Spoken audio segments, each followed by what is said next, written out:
This next story sounds more like it should come out of communist China, not California. But direct from the Golden State, a police officer was sent to the home of a 7-year-old boy to warn his parents that he was not allowed to hand out Bible verses at school anymore.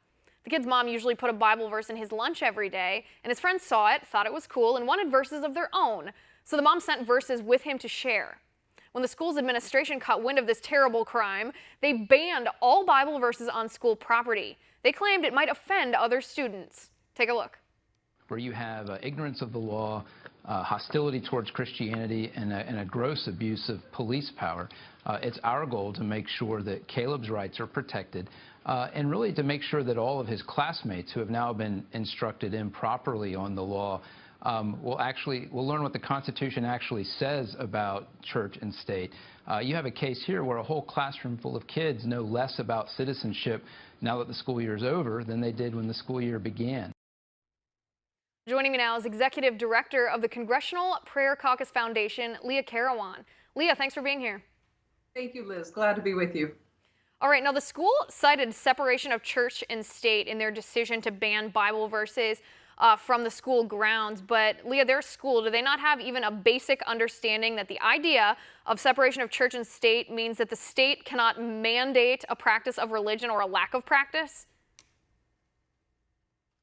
Yeah, absolutely, Liz. It is woefully uneducated. Many of these school administrators don't even understand the basics about the fact that separation of church and state does not mean that that you don't have the right to actually practice your faith in the public square. We have the freedom of religion in America, not freedom from religion in America, and it's very important that people understand because like you said, it's like what you would see in communism, and it's scary, and we're going in the wrong direction. Yeah, it's absolutely horrifying, and that's your and my tax money, too, that's going towards not only sending this police officer to warn, but paying these teachers to sick the police on this child who was just sharing his Christianity voluntarily. But Lea, let me ask you some of the details about this.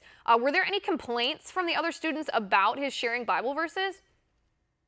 Well, actually, Liz, I don't know the details. I have not heard that there were any complaints from any of the other students about. In fact, I heard the very opposite, that they were eager. They were asking for some of the Bible verses. But what you have to understand, too, is most of the time, these things are brought to the attention not because there's complaints from any legitimate people that are being involved.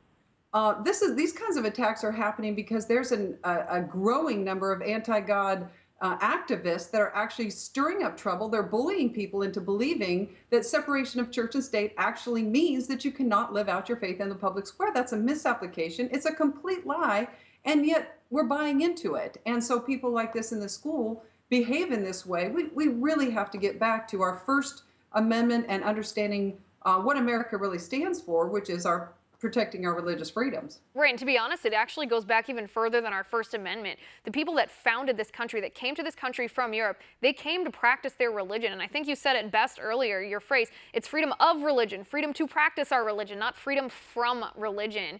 But Lea, let's talk about the hypocrisy here a little bit, because this is an interesting aspect of this case. Did the ACLU comment on this? Again, I'm not sure about the details of the ACLU and their involvement with it.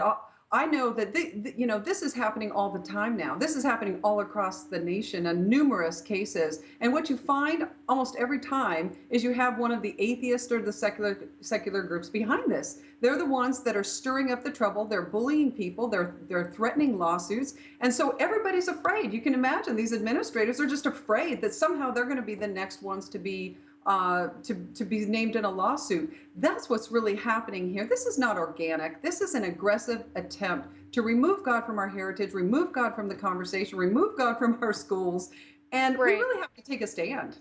Right, and really what they're doing is exactly what they're accusing other people of doing. They're forcing their religious beliefs, because it is their religious belief not to have a religious belief. They're forcing their lack of religion on someone else, which is what they're accusing that child of doing. And I have to say, I know this is not politically correct, but this would not happen to a minority faith. This would not happen if this child were a Muslim handing out verses from the Quran. That would not be shut down. That would not have a police officer sent to his house. That would never, ever happen. It's an all-out assault on Christianity, not just religion. But Leah, let me ask you this too. Also right here in California, man, an all-out assault on Christianity in this state.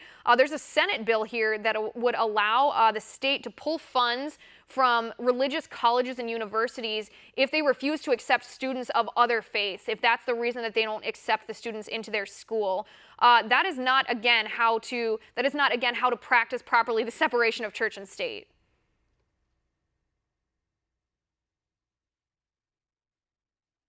Absolutely. This is very chilling. This will dramatically tighten the ability and the criteria of a school to cite freedom of conscience when they're making decisions about curriculum or administrative. This will very likely result in an attempt to eliminate faith-based decisions about everything, housing, employment, admission. It's likely to make it impossible for a private school to actually operate under any kind of faith-based principles. Let me give you an example. A student could go to a Christian school if this passes, and if they feel uncomfortable with mandatory chapel, or if they feel uncomfortable with opening prayers before classroom, they would have the right to sue the school, which is a faith-based organization. It's insane. It doesn't even make sense to most common people if they even understood what this was about. I know most people would vote against this. No, it's absurd. It's not even the balance between, if you accept federal funds, you do have some power of the government over you, as you always do when someone's paying you off. When you get money from someone, they have some power over you. It's not even a situation where you need to find the balance there. It is, like you said, it is just plain absurd. Leah, we are out of time for today, but quickly, do you expect this bill to pass? I really don't know, but what I do hope is I really do hope that people will do something positive. If you go to ingodwetrust.com, I know we haven't talked about it, but they can go and do something positive and winsome and put God back up in the nation. Do that in California instead. Go to ingodwetrust.com and find out how government leaders, celebrities, and people all across this nation are actually fighting back and doing something to put God back up in this nation. All right, Leah, thanks so much for being here. It was great to talk to you. I'll talk to you again soon. Still ahead, Elizabeth Warren has some strong words for Hillary Clinton. Courtney Emerson is with me next.